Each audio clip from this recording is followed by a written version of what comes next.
A young student falls in love with the professor's daughter. He had seen her dancing at the royal ball, and from that moment on, he knew that he had to dance with her.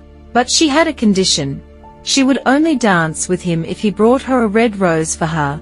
The red rose symbolized true love.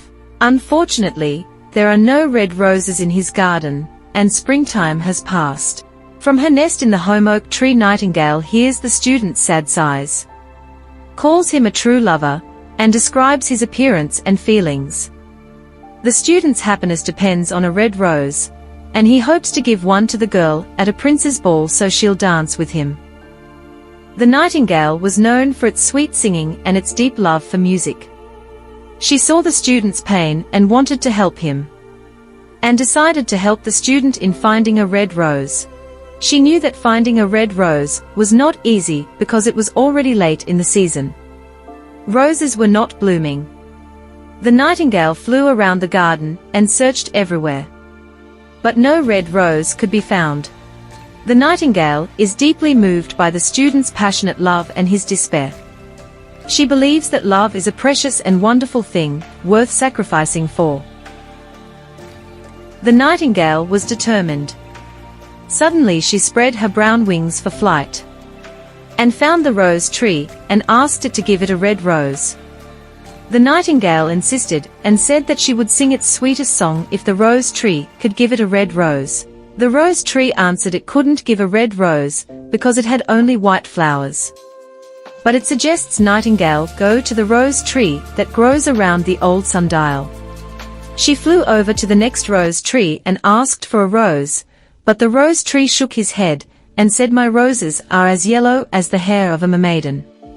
But go to my brother, who is growing beneath the student's window. He could give you a red rose." Then she spread her brown wings for the flight over to that red rose tree. She cried and asked for a red rose. The rose tree replied, "My roses are red, but swear winter and storm have broken all my branches, and I shall have no red roses at all this year." She cried and said, "Is there any way to get it?" Tree answered that there is a way, but it is so terrible that I will not tell you.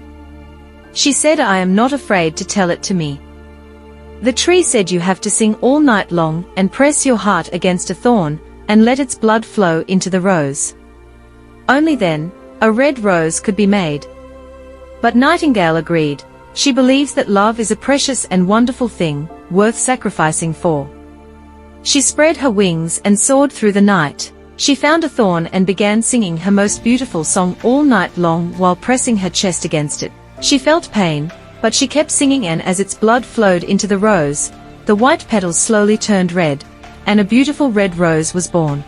The nightingale finished her song and sacrifice, falling to the ground next to the newly red rose. She had given her life for the rose. The tree noticed the rose was ready, but the nightingale was dead with the thorn in her heart. The next morning, student found a beautiful red rose outside his window. He found the rose and was amazed by its beauty. "What a wonderful piece of luck," he cried. "Here is a red rose. I have never seen any rose like it in all my life." He took it and went to the professor's house to give it to his daughter. The professor's daughter was sitting at her doorstep. The student reminded her of the promise she made if he brought a red rose. He offered the rose as a symbol of his love, but she declined. She said the rose wouldn't match her dress. She said she got real jewels from the chamberlain's nephew, and jewels are pricier than flowers. The student got mad, called her ungrateful, and tossed the rose in the street. A cartwheel ran over it. The girl called him rude and questioned his status as a student.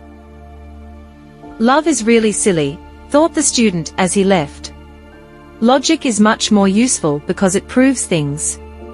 Love just talks about things that won't real in, and makes you believe untrue stuff. It's not practical at all. Nowadays, being practical is important, so I'll go back to studying philosophy and metaphysics." He went back to his room, grabbed a dusty book, and started reading. Thanks for watching. Don't forget to like, share, and subscribe.